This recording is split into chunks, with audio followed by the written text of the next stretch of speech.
5 points adrift coming into the race, but co-driver GT4 is struggling to make up ground against the leaders. It would be a 12th place finish and a lot of ground lost in the championship against their biggest rivals. Maxime Osen and Daniel Gregor have been fighting door to door.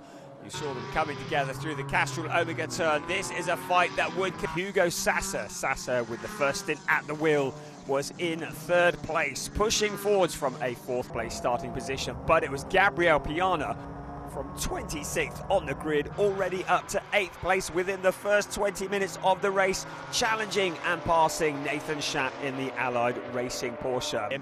He cut back to the inside, avoiding the contact, the two cars running side by side out of turn 1 into turn 2, but it was Gabriel Piana who took the lead of the race. A full course yellow was brought out after contact.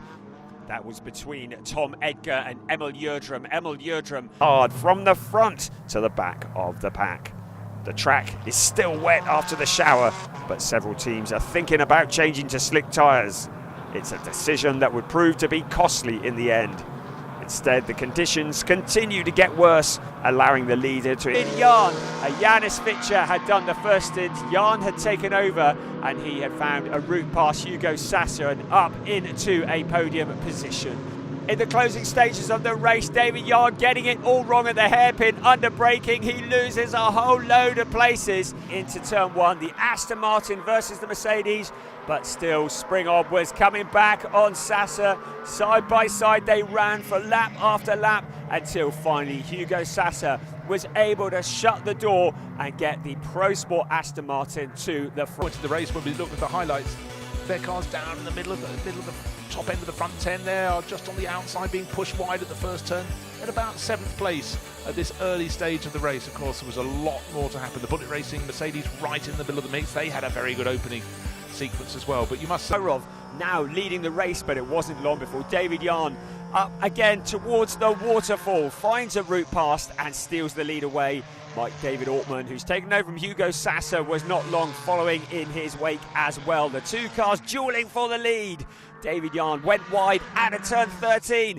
Was there going from the race with damage? Championship leader and defending champion Mike David Ortmann was fighting hard from a lowly 11th place starting position in one of the sister Pro Sport Aston Martins, passing Pavel Lefterov through turns 1, 2 and 3, fighting side by side, sometimes with two wheels onto the dirt. Then Bonk Motorsport.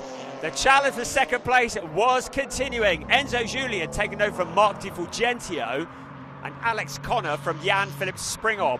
And it didn't take long for Enzo Juli to pull clear in that second place, now chasing after the race leader Michael Schrey into the... Handke immer wieder stark, immer wieder mit den Lücken, die irgendwo finden konnte, wie hier gegen Hendrik still.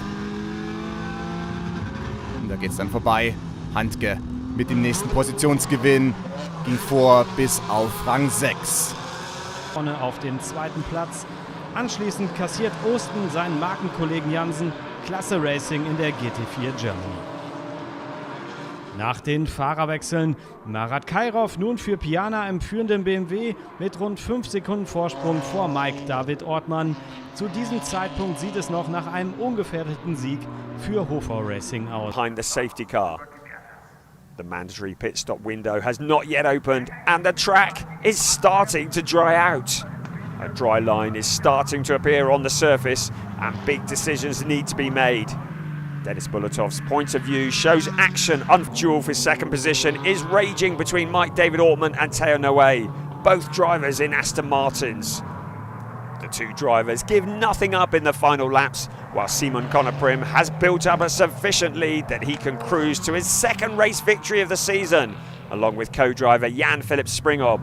There are just inches between Ortmann and Noé, but Mike David holds this in the race, but a later full course yellow was to be decisive. Michael Schrey reacted quicker than Finn Zulav and stole away the second place.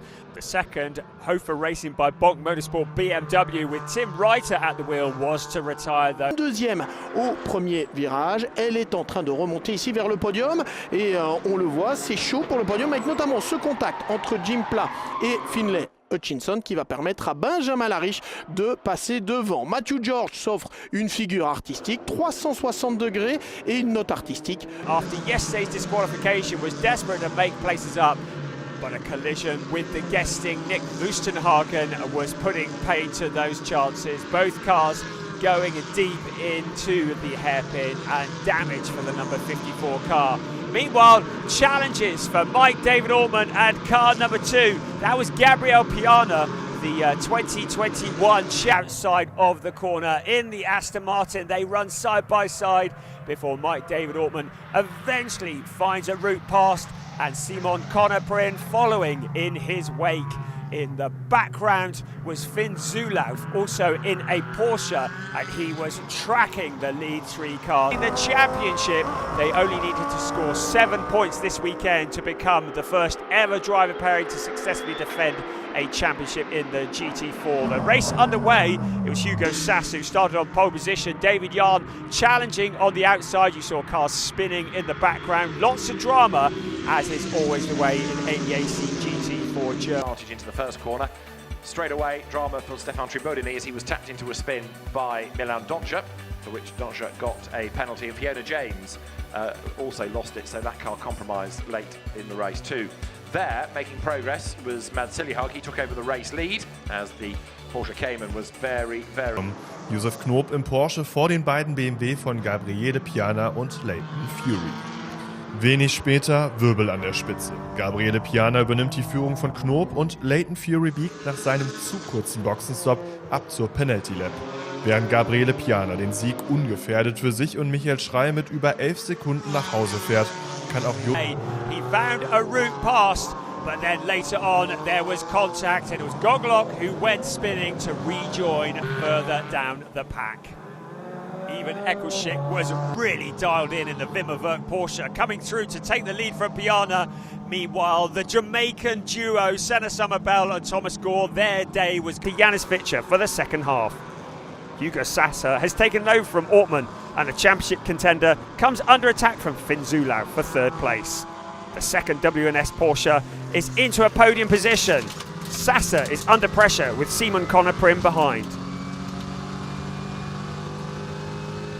Later on in the race. Meanwhile, challenges for position up and down the pack. Max Kronberg having a look on the outside of Simon Birch before that penalty was incoming. On board with Maxi Tarillion, you can see Marcus Eicheler with problems. The car going straight on into the wall, bringing out a full course yellow. So racing, it was super tight, and 27 had it all under control. The AGS events Aston Martin. But alas, it was not to be their day. Those giving chase thought they were chasing off the minor podium positions, but then suddenly, when 27, Valentin Haas close was at the wheel, ran out of steam, still haven't found out. Nabor getting a little bit busy there. He had to hand the place back, having hit Jörg Wiebahn's Allied Racing Porsche. He lost 2 places when he handed position back, but soon that car was really flying and it moved its way up the order. Here it is, moving into second place, going past Bad Shooten. It then pulled away, started to catch the leader, but wasn't able to get close enough. And by the end, the advantage was 16 seconds for the race. It was Jan-Philipp Springhoff who started on pole position, but Tommy Gore soon had his nose in front into turn 4. Jan-Philipp Springhoff coming back at him, so it was a short-lived lead. In the background, Hendrick still very much in the fight for the leading positions.